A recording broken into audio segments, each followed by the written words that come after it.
Hi guys, welcome back to my channel. Say hello Jules, say hello to the people. Look, they're up there through the camera there. Can you see? No, you can't see. Can't see, he's only got one eye and he's partially blind in the other eye. Many of you that have met Jules before on the channel, he's been at the groomers today. And it's always a challenge for the groomer because he's a little bit fiery, a little bit feisty, but since he lost his, what you looking at? Don't be giving me that eye. Since he lost his eye a couple of years ago, he's partially blind in the other one, so you can't really see too well when people go and touch him, especially groomers. And because of all the lockdowns and stuff that we've been getting, the groomers have been sort of touch and go when you can get him in. He's always booked in regularly, but this time round he started to get a little bit long and his claws started to get a bit long, didn't they?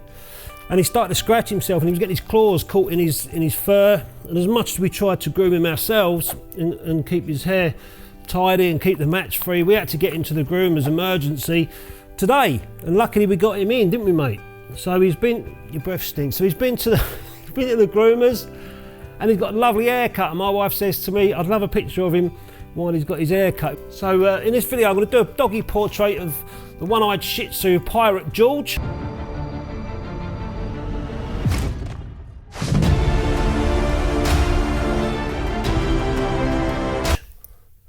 And see how we get on. He's a brilliant dog to take photographs of because he'll just sit there and look at me, especially if I put him up on a height, on a stool or something. He doesn't like it. So he's comfortable, he's not scared, but he just don't like heights too much. So he won't jump down, he'll just sit there and stare at me in the camera. So he's a very easy dog to take portraits of. And those that have seen me take portraits of him before in the past, you'll know that he's pretty placid and quite easy to take photographs of. But on the flip side of it, he can be a bit of a nutter at times, a little bit fiery, can't you? Yep. So this is going to be easy stuff. I'm going to use a Mamiya RZ 6.7. That's it, whee! Lovely George. And I've also got a roll of get out of it. I've got a roll of Kodak Tmax 100 film, which from 2006. It's expired. So with the Mamiya RZ, I'm going to get 15 shots. So that'll give me much to play with the exposures. So you know the old saying of one stop overexposed for every year old the film is, etc. I'd be more inclined just to shoot it as is, but I'm going to go through the exposures anyway and hopefully get 15 shots of the same portrait of George with different exposures and wing it. Hopefully I'll get one that I'll be able to take in the darkroom after the shoot, which won't take long, and make a nice print. Right, you ready? Can I take your photograph? So this is where I'm going to be taking photographs. This is my bedroom. This is what I'm going to be putting George on. This is his wicker basket here, which I've got loads of deodorants and all other sort of stuff in there, like we all got in bathrooms, you know. So quite safe. He won't jump off this. He'll just sit there, look at me. I'll have my camera over there. I'll get my strobe lights in and we'll see what we can do. But the main thing is the background. It's got this sort of fabricy looking look to it. I was going to close the curtains and pull these back, but they're a bit sheeny, a bit shiny. So if I did that, they'd probably have some sort of horrible glare. So I've decided not to. Just going to have this flat background here.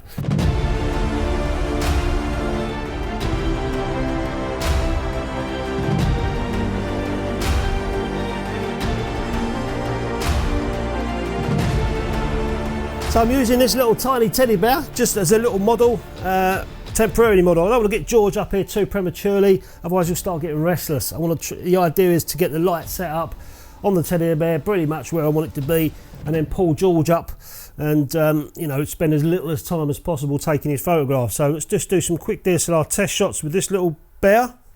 So I'm pretty much set up ready to get George over. I've got my main strobe light is coming down on George, and I've got a reflector sitting underneath coming back up. So I've just got to do some quick metering, incident reading.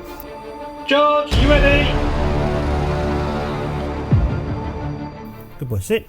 Right, bring your neck up, nice and proud, all right, because you've got your new haircut. All right. You see Lily? One, there's one.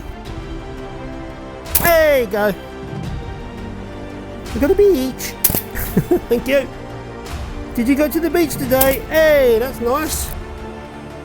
Beach. Okay, so that's I'm going to go to F11, which is where I think I might need to be. I'm going to close these curtains now. Did you see Nanny? and Grandad, where are they? Thank you. Do you see Lily? Good boy, that's a lovely one, George. That was a smart one, mate. Do you want the doggy bath again? Thank you. Oh, goodbye, sausage. Did you see Lily? Goodbye. Got it. That's it. All done. All done. You're going to go and play. I'm going to take you for walkies later. Yeah. Say goodbye. Say bye to the people. We'll see you in the darkroom, alright? So that's the final print there that I did of George, and I really like it. It's taken me quite a while to get there.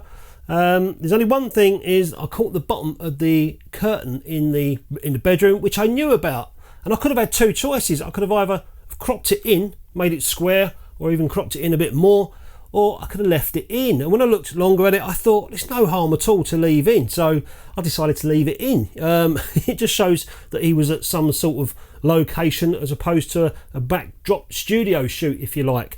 So almost looks like he's sitting on the floor with a blind pulled down to the floor. But I couldn't elevate George up any higher, so it is what it is. I had to get what I was thrown at, you know. So, but anyway, that's the final print that I did to get George, and I'll show you how I made it. A little bit trickery with contrast filters, but I did have a problem with my developer at the start. So I'll go over that first. So I started my darkroom session off using developer like I used a few days ago, and I always keep a little tiny test strip of my developer, and I made another one, put it side by side, and to me the blacks look black, and I thought, okay, that's great, I can still use it. So I just carried on and started to make my first test strips, and I wrote everything down as I went along so that if I want to make another reprint, you know, I can. So I'll just go through some of the test strips that I did, and how I got to this final print using the contrast filters, and how I found out that that developer was shot. So the first time round I went straight into it. I didn't bother doing your normal increment test strips. I just had a hunch and I went for 10 seconds. I put a piece of paper under the enlarger for 10 seconds, developed it, and I thought, oh, it looks a bit too dark. This was with a contrast 0 filter. I didn't do any tests with any other filters at this stage. I just went straight for the contrast 0 because I want to try, and I don't want a punchy print, you know, so I just went for a contrast 0, concentrating on the white parts of George. So if I can build up the white parts, then I can work around the black parts. That was kind of my thought around it. So I started off with a contrast 0 filter, 10 seconds. You can see that was too dark. So, and then I put another piece of paper under the enlarger, this time for 5 seconds, and it wasn't bad. It didn't look too bad at all. I just felt like the blacks needed to be lifted. So to do that, I decided to use a contrast 5 filter just to boost the blacks. That won't attack the whites as much, but it will try and it will lift out the blacks for me. So that was my idea around that. So that was 5 seconds, contrast 0. So then I did a test strip. I did 5 seconds contrast 0, and then I put a contrast 5 filter in and did tests of 2 seconds until I kind of got the blacks where I wanted to be. But I noticed the paper was starting to go dark and muddy, and I thought that looks to me a little bit suspicious, like my developer's shot, even though I did a test before the start of my darkroom session. So I thought, okay, but we might be running into some problems here. So I decided to get out some fresh developer, mix up some fresh dev. So I went back through all the same tests, this time with a fresh developer. That was contrast 0 for 5 seconds, and I thought, okay, I looked at that and thought, okay, the whites are working out quite nice. All I need to do now is work out where I need to place the blacks using the contrast 5 filter.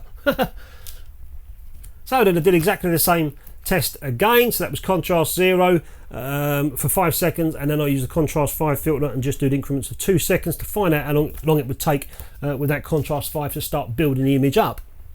So then from that test, it looked like 5 seconds with contrast 5, 5 seconds with contrast 0 looked okay. So I did a long test on it overall. I'm really looking at the belly area as well, and that came out okay, but I just started to feel this was starting to get a bit punchy. I don't want those blacks to be punchy. I wanted a kind of low contrast print, and I could have gone down a pre-flash route, but I couldn't be bothered to go down that route. I thought I can still nail this with the filters. So I went off and did a full print with contrast 0, contrast 5, both for 5 seconds, and that's what I got there. And you can see the top of George's head just a little bit too white, and certainly around this area of the belly, but that's no problem. This area just needs a little bit of burning in, but I'm more looking at the top of his head and around his nose. I just felt like they were just a bit too white, so I just needed to do a little bit longer on the contrast 0 to build the whites up, and a lot less time with contrast 5 just to make the blacks pop very slightly.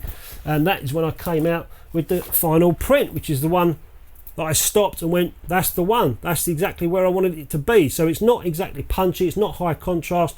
We've got all the detail there in George's face. I've got the highlights looking nice, just how he is. And all I did then was just did a little tiny bit of burning around this side with the contrast 0 filter for another 5 seconds. So that was contrast 0, 5 seconds, contrast 5 for 5 seconds, and then a bit more burning around here with the contrast 0 for another 5 seconds. And I came out with a print that I liked. So it was well worth my time in the darkroom, and this time round, I mean, sometimes I'll write notes down of what I'm doing, but I wanted to get this print right, so I ended up writing exactly what I did along the way, and I can keep this for any reprints that I want to do of George. And I'm particularly impressed with that Kodak Tmax film. I mean, Tmax is a wonderful film, got bags of tone in it, and it's a classic film. I think it was in the 80s that stuff was first introduced, and it just got better and better over time. But this one was from 2006. You never know how they're stored. And you never know how they're going to behave when you shoot these films. And I developed that in XTOL 1 part to 1 part for 10 minutes. And the negatives came out really nice. Anyway, I had a great shoot with George. I'm glad he's got his hair cut now. And that's another photograph we got in the bag of George here. Don't mind this little bit at the bottom. Going to get this one framed up for my wife. That'll keep me in the good books. All tickety-boo there.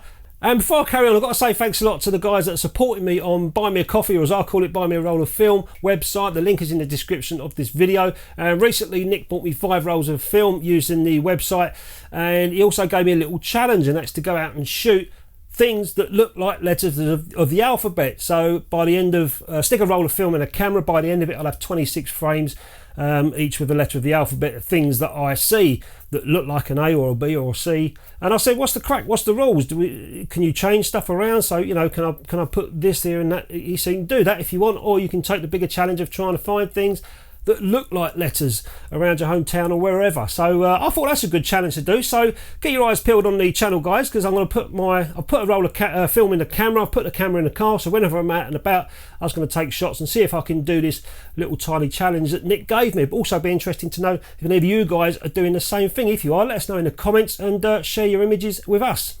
So anyway, guys, hope you enjoyed the video. Thanks a lot for watching. Hope you enjoyed watching George having his photograph taken. Bless him. He's all right. He's good fun to play hide and seek with. I always win that game. So anyway, hope you enjoyed the video. Thanks for watching, and I'll catch you next time.